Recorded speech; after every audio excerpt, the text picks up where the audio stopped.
Welcome back. You just heard from our online contributors. So much going on for them and reasons they think will disrupt the peace before, during, and even after the elections. But coming back to the studio, we're now joined by Najib Bello. Najib, thanks for coming on the program this afternoon. You're welcome. Thanks for having me. Sure. So, in your own case now, what do you think might disrupt peace? What do you think, might bring about violence during these elections? It's just about 2 weeks, Yes. to the rescheduled dates. Yeah.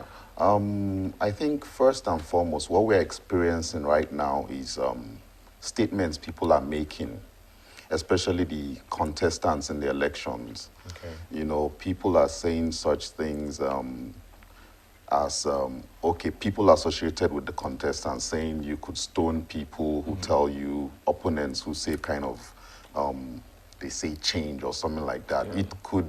There are a lot of people who think it's it's just being figurative, but there are a lot of lay people out there who could actually go and throw stones at other politicians. Then I think we don't have enough security. We've always talked about the security situation, policing in Nigeria, not enough policemen.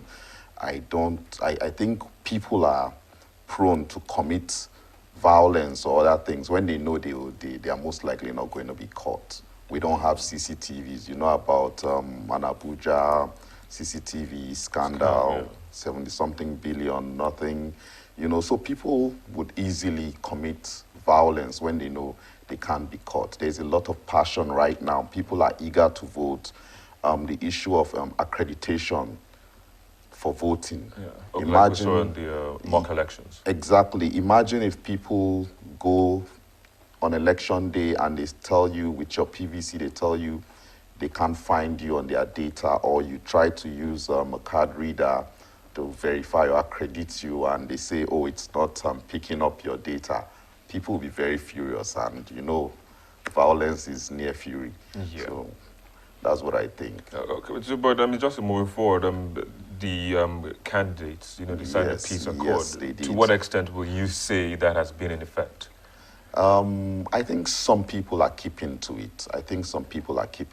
But then I read an abridged version of the peace accord, and there were things that were stated there. Yeah. No personal attacks and stuff like that. Like issue-based. Exactly. Let your campaign be issue-based. Say there is no this and I'm coming to do this. Yeah. Say I've been doing this and I want to continue doing this. Yeah. But people are calling each other's names, even if not themselves.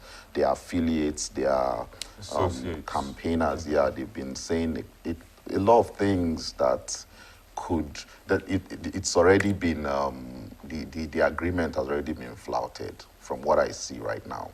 What do you think we can do to remedy that? I think INEC has to come in and talk again. I think unfortunately, I say this a lot of times, the judiciary in Nigeria, it doesn't act like an arm of government. It acts like a ministry under the executive. They're supposed to How is that? And they don't try to present, they don't try to enforce the law the way it should be, or at least carry it out. I think there should be some kind of enlightenment campaign, maybe from them, saying, see, if you do this, if you lie about a candidate, because we've heard a lot of lies. In fact, what we hear is parallel information. This guy is saying this happened, this guy is saying this happened. Two different, and I think they should come out, at least the law, the government should come out and say, if you tell lies about so-so person, it's not going to end after the elections. We are going to say, okay, please come and defend this. If you fight somebody during the elections, over the years, we've had violence in elections, we've had all sorts of things, and there's virtually nobody being brought to book. Sad point. So I think if the judiciary does more, if there's space for saying, okay, I have to be careful because I know that after these elections, whether I win or I lose, a case is going to come about, oh, were you the one that threw a stick here? Were you the one that said this? I think people will behave like themselves. The case in Ivory Coast, where exactly, the former president's wife yes, was. People did things that they were not supposed to do, and they felt, oh, I'm the highest authority in this country.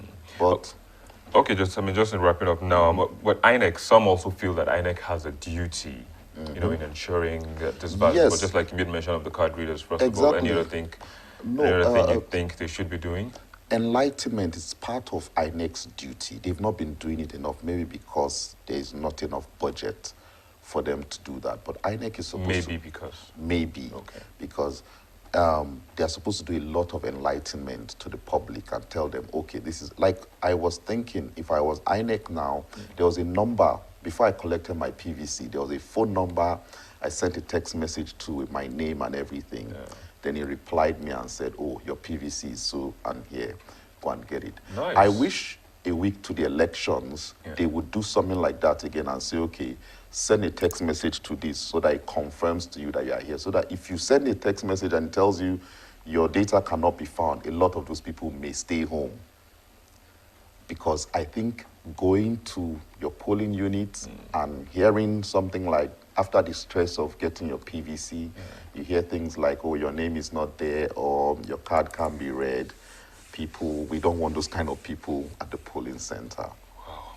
Yeah. All right, Najib, we have to hold it here. Thank you for coming. And of course, we also hope we do hope these that things like that don't happen. Doesn't turn out bad before, during, and even after the elections.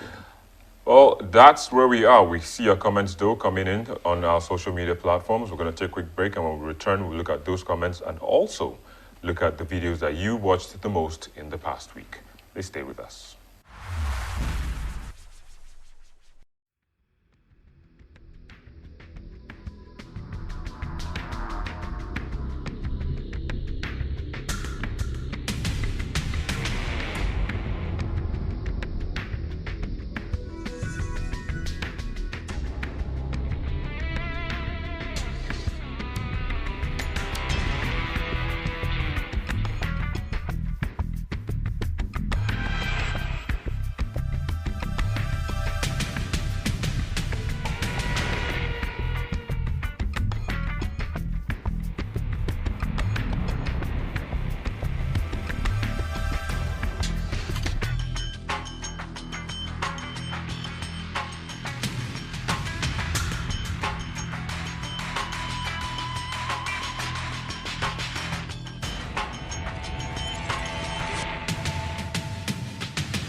I'm hopeful that in the next 3 weeks, we'll be able to take over our territories. That will not end Boko Haram. But the issue of holding on to territories, I believe in the next 3 weeks, we'll be able to take over these territories. Yes, they will still be using improvised explosive devices, these IEDs, to cause havoc, especially soft targets like markets, schools, and so on. And people have to be extremely careful. President Goodluck Jonathan's declaration that terrorist group Boko Haram will soon be dealt with starts this week's countdown of the most viewed videos on our YouTube channel. At number 4 is former President Olusegun Obasanjo scoring a brace during a football match organized as part of activities to celebrate his 78th birthday. That's corner kick! Corner kick! Oh, oh, oh! It is a goal! It is a goal! Yes, it is a goal! It is a goal!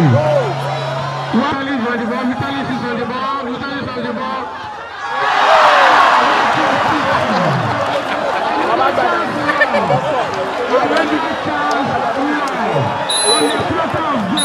Only 3-4 days ago. Edo State former federal lawmaker Patrick Obeya-Hagbon gives his opinion on the alleged plot to remove INEC chairman from office. This video is the third most watched video in the past week. Who is supposed to be the spokesman? Who is supposed to be the egregor, the information egregor of the intentions of government? came to Martin Olympus to sell the idea that Jega, as far as the federal government, as far as the federal government knows, is a civil servant and can be removed by the civil service rules. One would have expected that Mr. President, in giving that empty assurances, would have denounced in clear terms. In second place is the confirmation of Musili Obanikoro by the Senate as a Minister of the Federal Republic of Nigeria.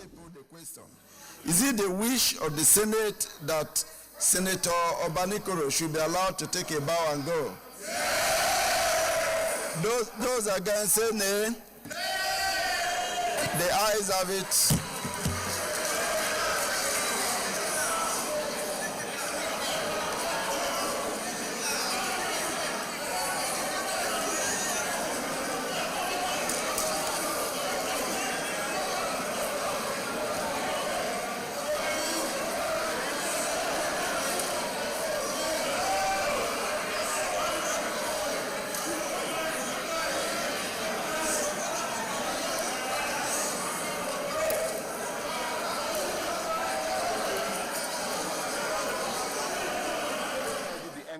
And in first place is the debate between youth representatives of the PDP and APC on policies of the presidential candidates ahead of the 2015 elections. The landmass we lost to Boko Haram is similar to the size of Belgium. Let's be clear on that.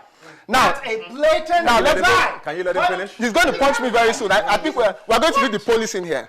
Now, let's go on our record. The three states with the lowest. Say we've lost half of Nigeria. The three states.